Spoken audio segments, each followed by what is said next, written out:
Morning, dear children. Dear children, we started with chapter number 6 of geography, that was human resource. And children, we talked about what actually is human resource, why human beings or the citizens of a country they are known as the greatest resource. Fine. Then we have done the distribution of population, children. Fine, how the population is distributed. Then we have talked about the density of population and we discussed the factors that affect the density of population. Now, children, we will talk about population change. Fine.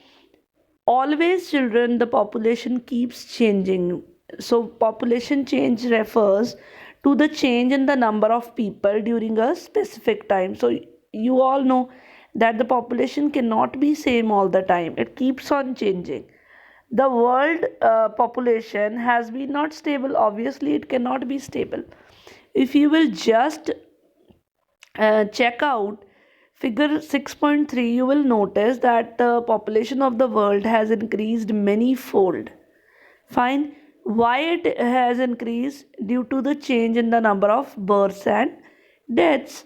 Fine. Now, if you talk about like for a long time until the 1800, the world's population, children, it grew steadily but slowly. Now, large number of babies were born, but they died early too. Fine. So this, what was the reason behind it? Because there were no proper health facilities, no sufficient food was available for all the people, and even the farmers were not able to produce the enough.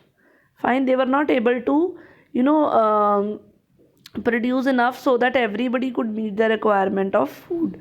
So, as a result, the total increase in population was very low.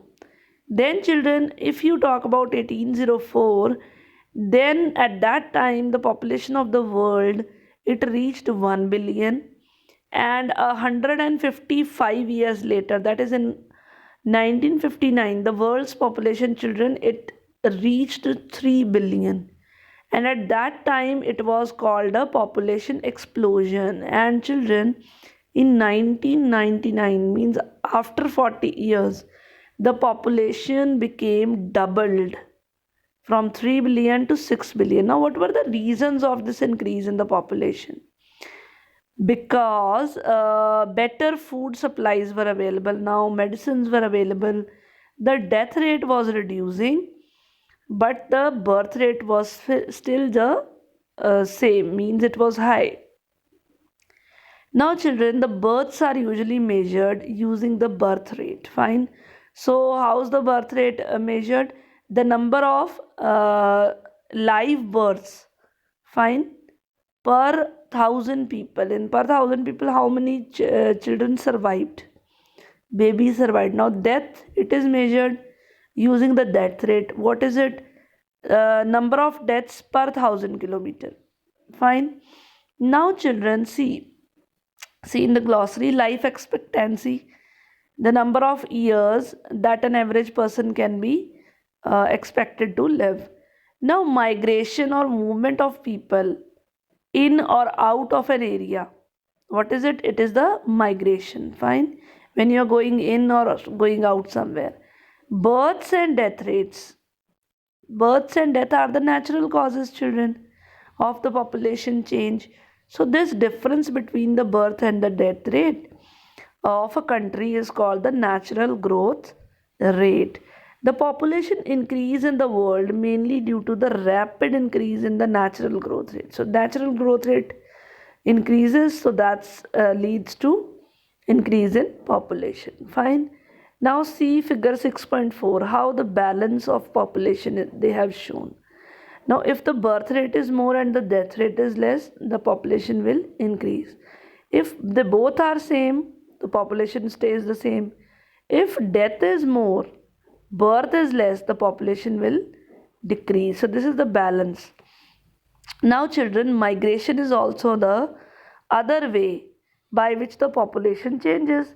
Now, people they move within a country or out of the country. Like emigrants are the people who leave the country, and immigrants are the people who are arriving to any country. Fine. So the countries like United States of America, Australia, they have lot of immigrants or immigrants in them. Fine. If you talk about Sudan, lot of people are out migration or emigrants. They are just leaving that country. So this is the trend nowadays for the international migration, and people are moving from less developed nations to the more developed nations for the better employment opportunities. Now within the country also people may move, they can move in search of employment or better education or better health facilities. Now pattern of population change. So the rate of population growth, it varies across the world. It's different. Although the world's total population is rising rapidly, but children, not all the countries are experiencing this growth. We say that the population is increasing, but it's not increasing in all the countries. When we talk about, then we say population is increasing. Now, if you talk about Kenya, it has high population growth rate. Fine. It has high birth rate also and death rate also. Why? Because it has improved the healthcare. Death rate now here has fallen, but the birth rate is still the high. So that's why the growth rate is high. Fine. Now there are some countries like United Kingdom where the population is growing slowly because both the death rate is also low and birth rate is also low. So you can see the figure 6.5, how the rates are given there, which country is growing more. Now population composition, what all is there in population. Now, how crowded is a country has a little to do with the level of economic development. Fine, we can't say if a country is crowded, it is going to develop more than any other country. Like if you talk about Bangladesh and Japan, you both compare both the countries. Now both are densely populated. Bangladesh, they both are densely populated. But Japan is more economically developed than Bangladesh. So it means that crowd does not mean the country is going to develop. So to understand the role of people as a resource, we need to know more about their qualities. So what sort of qualities the people have? Now people can differ in the age, sex, literacy level, health conditions, occupations, and income level. It is very essential to understand the characteristics of the people. Population composition refers to the structure of the population, what type of people are living in the country. The composition of people help us to know how many male, how many female, which age group is there, how educated they are, what type of occupation they are employed in, and what is their income, what is their health condition. Fine. So, an interesting way of studying the population composition of a country is by looking at the population pyramid. So, just look at the population pyramid, you will get to know. Fine. So, or you can see the age sex pyramid. Fine. The population pyramid is also known as age sex pyramid. So, you can just look at that and you can get to know. Now, what is a population pyramid showing you? You can see. See, total population, which is divided into various stages like from 5 to 9, then 10 to 14, fine, and then into males and females, fine. So, see, the shape of the pyramid is going to tell you the story of people living in a particular country. Like the number of the children below 15 are shown at the bottom, and they are reflecting the level of birth. The size at the top of the numbers of aged people means how many aged people above 65, and that is going to reflect the number of deaths as well. The population pyramid is also going to tell us how many dependents are there in the country. like the two age groups dependents, the young dependents which are below 15, and the elderly dependents which are above 65, and the middle one are the of working age which are economically active. The population pyramid of a country in which birth and death rate both are high is broad at the base and rapidly narrow towards the bottom. Why? Because many children are born and a large percentage of them die in their infancy. Relatively few becomes adult and very few old. Fine, like in 6.7. Fine. So this situation is typified by the pyramid of Kenya. So you can see the pyramid of Kenya means they are taking birth and they are dying also.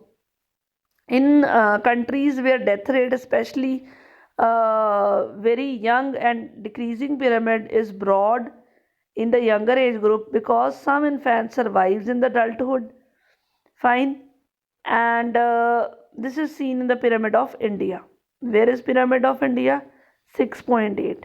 Such population is containing relatively large number of young people, and which means strong and expanding labor force. So we have strong expanding labor force. If you just see the pyramid of Japan children, 6.9, low birth rate makes the pyramid narrow at the bottom, and decreased death rate allow the people to reach old age. Fine, so people are not reaching the old age. Now skilled, spirited and hopeful young people, they have a positive look and they are the future of any nation. Now in India we are fortunate to have such a resource that we have the young people, the labor force. Fine, they must be educated and provided skills and opportunities to become able and productive. To having the labor force is not enough, you have to make them productive. Population does not mean that the country is going to develop. How productive they are, that matters. So this is how we saw all the pyramids children. Fine, how we compared them. So this was all about today's topic children. Thank you and have a nice day.